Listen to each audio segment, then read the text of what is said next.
Hey, race fans, I'm glad you guys all came back to see me. I'll tell you what, Connie and I took yesterday off, and I mean, it's the first day off. I don't spend so long away, and we had a great time, and I got really rested up, and I feel absolutely fantastic. And hey, hi, John. John's my neighbor. He's a racer, but he don't race cars. He races bicycles, and titanium bicycles. Oh my God, you wouldn't believe. But anyway, I mean, I don't even believe it. But anyhow, and he runs marathons. He's a racer, okay? He's a racer. And I'm so lucky he's my neighbor, okay? And he's a nice guy, or else he puts up with me. I'll tell you how I met him someday. It's a pretty good story. Well, I'll just tell you real quick. He trains out here, see, we're out in the country. And I'm out in the yard, and I'd yell at him, hey, Forrest, yeah, run, Forrest, run. You know, I was giving him a bunch of crap, you know. And, well, then we'll just stop right there, because we got important things to do. But that's how I met John, you know. Yeah. He thought just to let you know, he thought he was going to intimidate me, but it didn't work. But anyhow, what I want to talk about today is the Irishman Buffer Red. Yeah, the Irishman Buffer Red. Yep.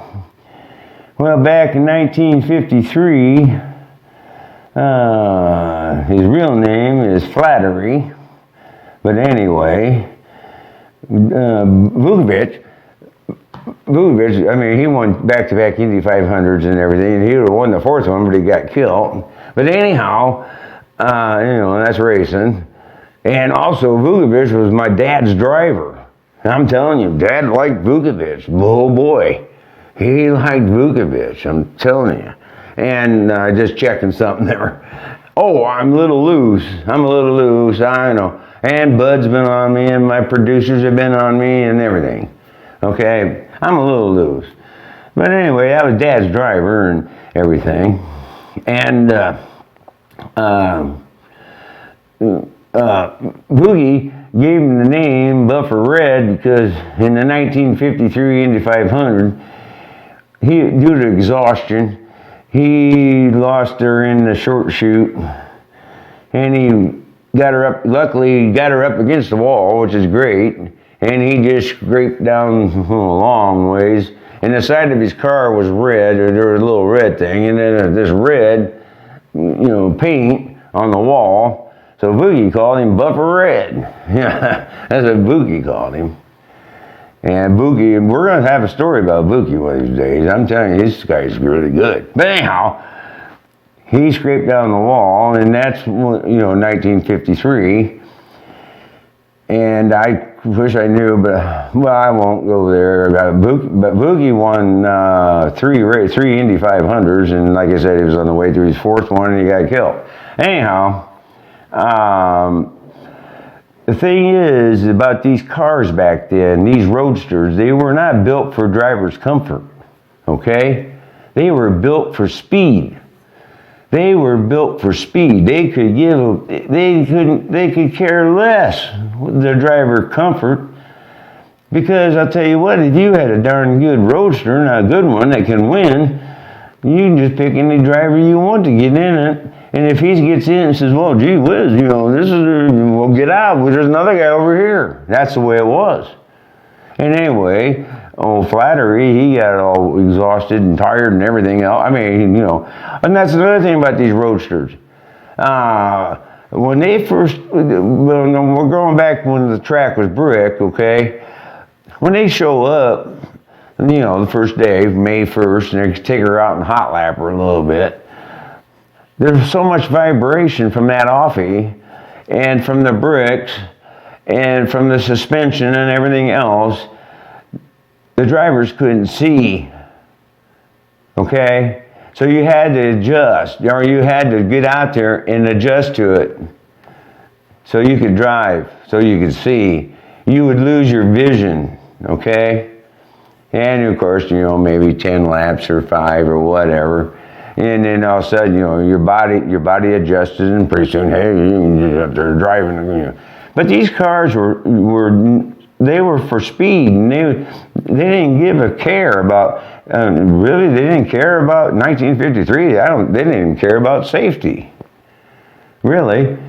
And then, of course, the federal government, thank God, stepped in and says, hey, we ain't putting up with this stuff anymore. You guys, we're going to ban you. And that's when safety began, and I'm not really sure what year that was. But anyway, that's when safety came into racing, because the government was going to ban it. So many drivers were getting killed. Okay? It was a blood sport. And, everybody paid tickets to go up and sit and watch them run. Yeah.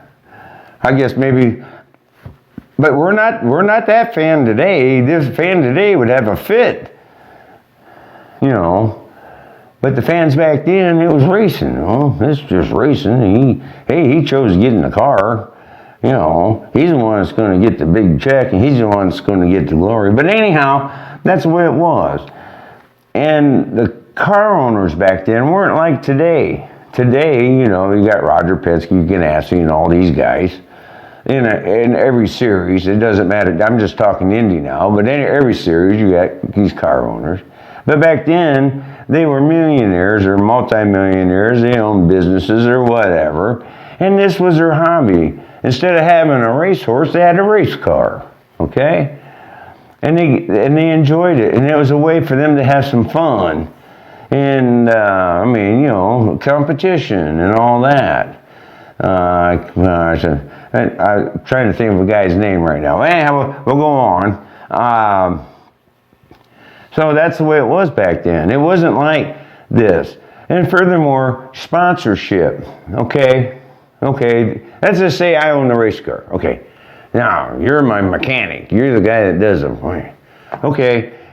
Anything you can get put on the side of that car that you get paid for, that's yours. If you put Goodyear tire on it, or you put Valvoline or whatever on the side of that car, that money went to the crew chief. Okay? That was a bonus. He had to go out and find these guys, or if you had a real hot race car, you didn't have to go look very far, because they was at your door. They're at your garage door wanting to know, hey, can I put my name on there? Okay? But all that money went to the crew chief. And it wasn't like today. It wasn't even close to what it is today. It was a total different deal. And it started getting modern about 1959, 60, is when things started changing. Okay? And the car owners became more out front. A car owner, heck, nobody knew who owned the car. And they knew Flatery was driving it, and that's what they knew. They didn't know about I don't even know who owned that car. Oh, wait a minute, I might. But anyhow, that's the way it was back then. And Flatery, his real name was George Francis Flatery. I got it written down. George Francis Patrick Flatery. And he was born in Glendale, California. Now, here's the deal. Back in those days, all your hot chassis for IndyCar came from California. And the reason they came from California is because their airplanes were being built out there. And there's factories out there that build airplanes. And you had engineers out there that build airplanes. And they had everything. And they had the most exotic metals that you could find. And they had access to all this stuff. And just a real quick story, I don't know what driver it was now, or what car owner, but I don't know, I'll find out. Anyway, what they did, they was engineers. I forget that. They were engineers, and they were helping, or whatever, involved with A.J. Watson and John Zink, and they're building chassis, and they're sneaking this chassis in at night to put it on so they can see how it flexes and everything. Your hot cars came from California, and of course, naturally, your top drivers came from California. Buki was a Californian, okay? Flatery's a California, and then there's others. And so anyway, Flatery lived in Glendale, and across from his elementary school, right across the street, was Rex Mays Bull Seal Special Garage. And Rex Mays was one heck of a race driver, okay? And in Flatery, he'd go in there, and of course, race drivers are like this, really. There's very few that aren't like this. Flatery kids in there, grab a broom or something and do something. And he'd talk to the kid. And Flatery got the racing bug. Then that's where he got it at. He got it from Rex Mays. Well, I'm just telling you now, I tried to research it. I thought Rex Mays had won the Indy 500, but he said on a few polls he was a qualifying guy. Of course, naturally, I never seen him race. I was kind of surprised when I was looking. I thought for sure Rex Mays had won an Indy 500, but he didn't. And he was one great driver. I've read about him. And so anyway, I got to get going, guys. I mean, I'd like to sit here and talk all day. As a matter of fact, I could. But we're going to leave this right here in the old Buffer Red, old Flatery. And, I'm touching on another thing. Flatery owned a bar. He was from California, but he came here to race. He bought a bar, because them guys had money. I mean, when you raced in the 500 back then, they didn't have contracts like now. You got 40% of the purse, and then of course any endorsements that you could pick up. But they made good money, and so he bought a bar. Buki bought a farm. Buki bought a farm when he won. Anyway, Flatery bought a bar in Chicago. Boy, I didn't write it down. Well, it was for next show, I guess. Anyway, he bought a bar in Chicago, and he ran the bar. And then when he had racing, go racing, well, then he went racing. And when he got done, he'd go back to the pub. I bet that was one rough place. Well, I shouldn't say that. Eddie Sachs, he did the same. Eddie Sachs, I got to do a show on Eddie Sachs. But anyway, I got to go. Connie's got things for me to do today, but anyway, I sure appreciate you guys watching, and I really appreciate it. I'm a little loose. Put the thumbs down, thumbs up, push the subscribe button. It doesn't cost you anything to subscribe. It really helps us out, okay? To me, I don't give a hoot whether you push this or push that, but them guys, and don't get me wrong, I have nothing against them guys. I mean, they got a business to run. I understand. Oh, and the other racetrack's doing pretty good, not real good, but, they're coming from nothing, but they got some of the best people if they just listen to them. But if they don't, we'll just buy it. Anyhow, and I don't want to do that. Well, I'll find somebody to buy it. Somebody to do that track justice. We sure won't have a lady running it, I can tell you that. We're going to have a racetrack, not whatever the lady does. And boy, I don't even want to talk about it, okay? Because I don't like to talk negative about people. So anyway, thanks for coming. We really appreciate it. I'm telling you, I really appreciate it.